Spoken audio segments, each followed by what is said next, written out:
This FM 104.3. Good to meet Atik. And yeah, there's something that is striking. The silence of almost every security agency that is supposed to know something about Nekoswi. Narcotics Control Commission, nobody speaking. Because there's an allegation of cocaine and all that. The Financial Intelligence Center,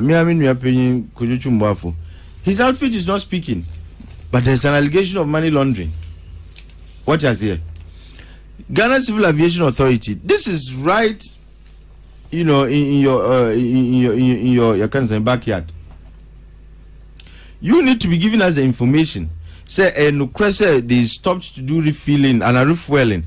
And so, and this is what Ghana Civil Aviation did to help. And now we're vulnerable. We couldn't help because we didn't. You need to be telling us. Okay, I think let's see this if it helps. Okay. A statement from Ghana Airports. Ghana but Company. For the sake of your listeners, you'll be nice okay, to read I'll it say. again.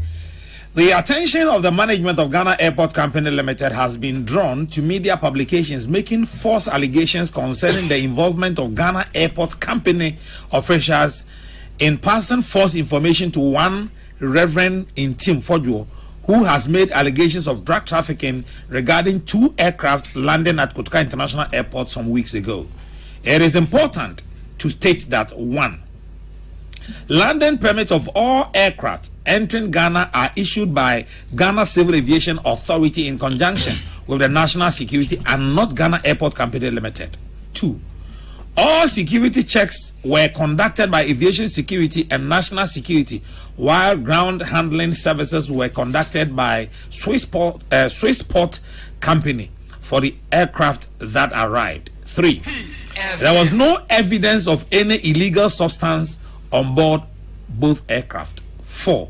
The managing director, Mrs. Yvonne Nana Efriye Pare, does not know or has never met or spoken to Reverend Intim Fojo. The onus is on the groups or individuals making false allegations to provide evidence of same.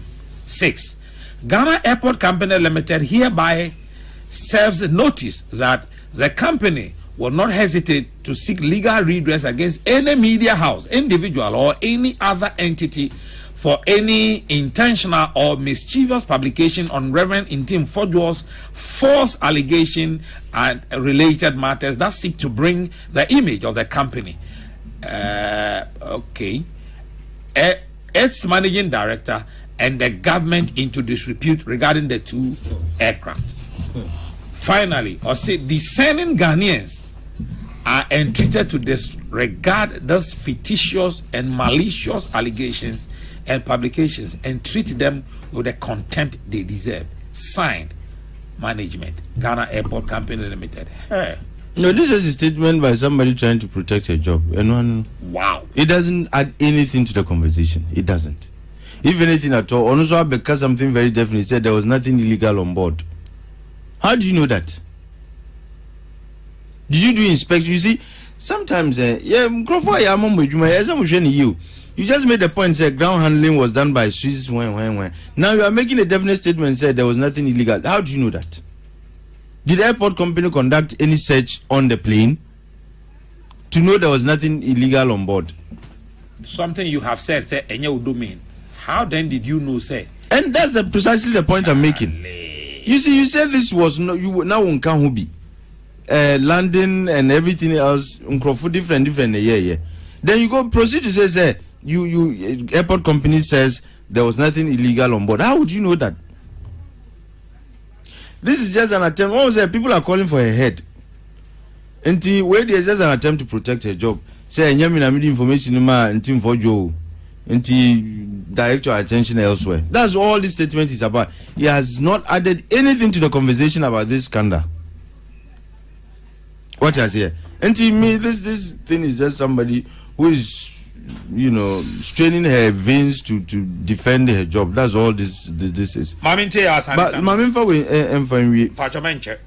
oh no, just quickly. My suggestion is that apart from subordinates of the president betraying his advice, and in fact not advice, instruction, I think that Parliament should take this thing up very seriously. there should be a bipartisan committee constituted to look into this. Because if the executive have shown say they will not work with the instructions of the president, I think our legislators, they owe it to us to get to the bottom of this matter. And it is in the exercise of your responsibility to cry and team for your echo can. And if now there is no committee and so on, I think Parliament should take it up. Look, it is with a view to finding the truth about Nyesi here. It's not about a certain government is engaged in this or not. Look, I have no interest in that. Why? Cocaine cases happened in previous administrations.